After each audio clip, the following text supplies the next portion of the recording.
Happy to be with you in the middle of your day. I'm DeAndre Hamilton, and this is the Midday edition of news for January 8th, 2024, a Magnetic Media production. At Fortis TCI, we're committed to diversifying how we produce energy by integrating more alternative energy sources. We've conducted several comprehensive studies over the years to guide our decision-making, including a wind study to help determine the best energy mix to meet the country's current and future energy needs. We continue to use smart, strategic investments in solar energy and are exploring lower carbon-emitting fuels, such as natural gas. We own and maintain 18 rooftop solar energy systems at partner properties across the community that feed renewable energy back to our grid. We're constructing TCI's first solar-powered microgrids and introducing battery energy storage technology to help offset when the sun isn't shining. Once our microgrids come online, North and Middle Caicos will be 30% solar-powered and Salt Key 91% solar-powered. Over time, these steps will help to reduce the impact of global fuel price shocks on local energy costs and lower our carbon emissions. The transition to alternative energy sources requires major investments, sustainability partnerships, and a reform of regulations that govern the utility sector and shape the energy landscape. And while we're transitioning, the scale and speed at which we do has to balance many things, including affordability and ensuring we maintain our reliability to keep power flowing whenever you need it. Inter-Caribbean Airways is expanding once more with a new nonstop flight between Bridgetown, Barbados and Kingston, Jamaica. The thrice weekly flight will begin on February 6th and feature connections from Grenada, St. Lucia, Dominica, Antigua, St. Vincent and the Grenadines, and Georgetown via Barbados.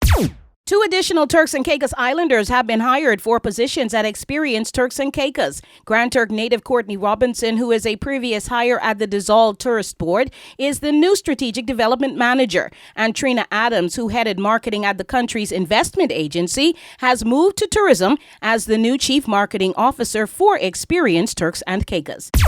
With the seasonal uptick in respiratory illnesses now evident in the Turks and Caicos, the Ministry of Health and Human Services is warning residents to stay vigilant about COVID-19, the flu, and other respiratory diseases. It reminds that these can still lead to serious illness, and residents are being encouraged to take advantage of the free COVID-19 testing and flu vaccines at various primary health care clinics.